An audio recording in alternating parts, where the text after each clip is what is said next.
Fourth grade, something different this week, a pattern picture. And here it is. So maybe you can guess how I made this.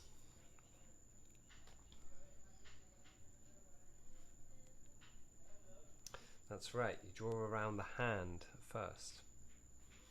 Of course, I'll be going through step by step.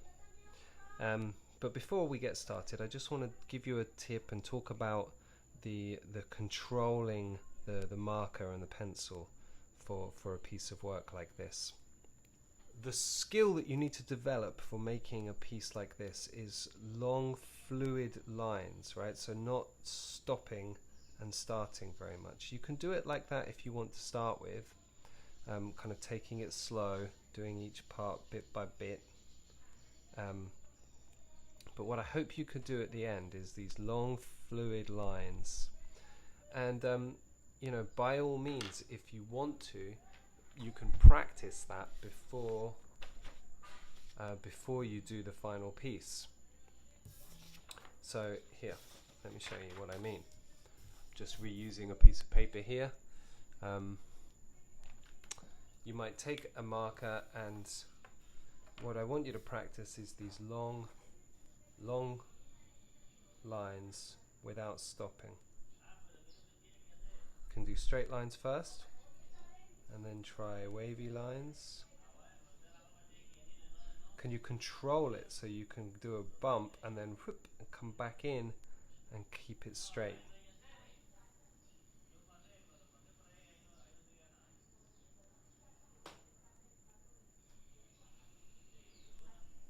See, it's good to do some practice first. Can you do these straight lines with bumps and curves in them? Whoops.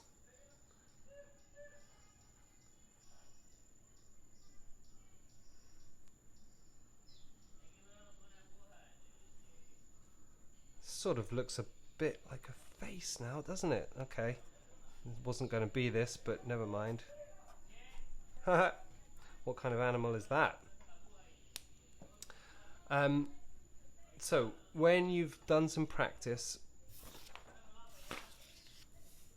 I think when you feel confident with your ability to do these long flowing lines, then you can start on the picture. Okay, so the first thing to do is to draw around the hand and the arm. My hand is taking up most of the page, and of course yours will be smaller. That's okay. It kind of makes it easier, actually. The part of your arm should be kind of in the center of the page is better, or at least not in the corner. So you've got some space here and some space here. Okay, so don't do it like that. Move your arm if you need to. Okay, let's go. We're going to draw a faint line. That means not pressing too hard so that we can erase the line later. We can erase it easily. If we press hard with the pencil here, then it makes it harder, doesn't it, to erase.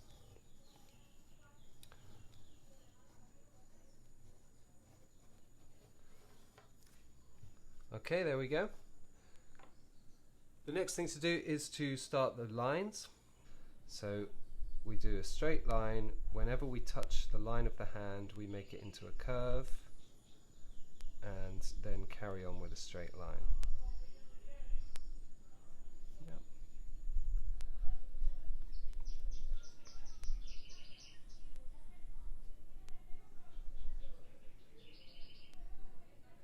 So this is part of the practice of doing this piece of art, is to control the pen, control the marker or the pencil if you're using pencil, and keep it in a straight motion.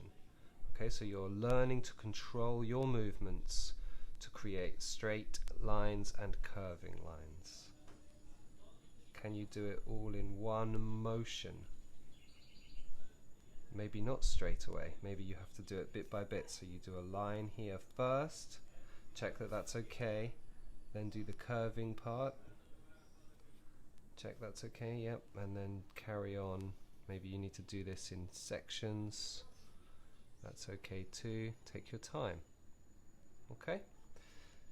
What we're aiming for at the end though is, whoops, see, that's okay. Slipped a little bit. What we're aiming for at the end is one fluid motion. So we start, we curve, we come down, and we finish our line.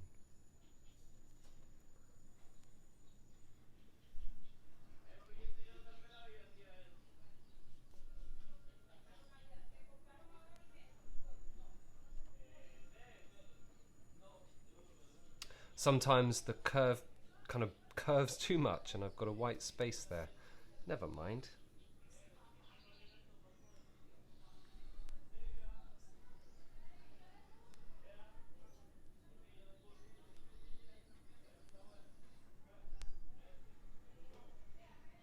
Sometimes the lines touch, and that's okay too.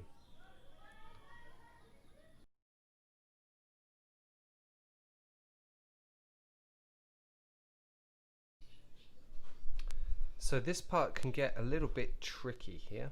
We have to draw straight, we have to curve, and then kind of try and go straight again as soon as we can in this little gap.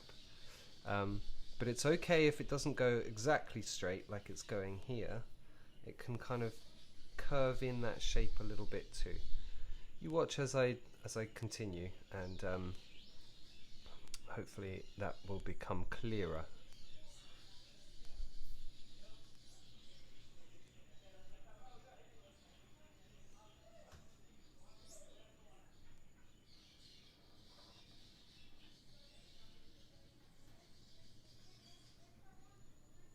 This is kind of the hardest part of the drawing here. So yes, I hope that makes sense. So it's not exactly like straight in the sense of being like horizontal like these lines are, more or less horizontal. It's kind of not curving, it's at an angle. The line is at an angle a little bit. That's okay. We do the same thing in between all of the fingers.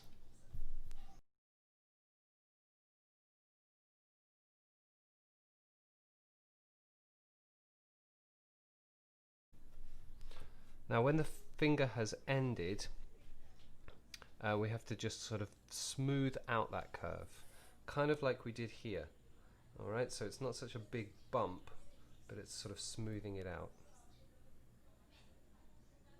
So this finger's still going, still got some of this finger, so it's still a big bump. And this one too. But these ones have finished, so we've got to kind of try and smooth out that curve. Just to finish, I notice now that there's a bit of a gap here, so let's add in just a couple of curves like that to fill that space. Okay, so let's carefully erase that pencil. The final stage is of course to add colours, and you can use markers or pencils or a combination of both, whichever you prefer. You could do like a sequence of colours that repeats if you want to.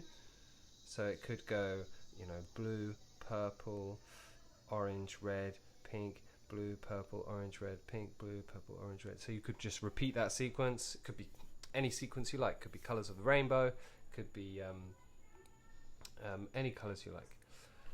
I'm going for I'm just feeling like a random colour pattern today. So I'm just going to go ahead and do that.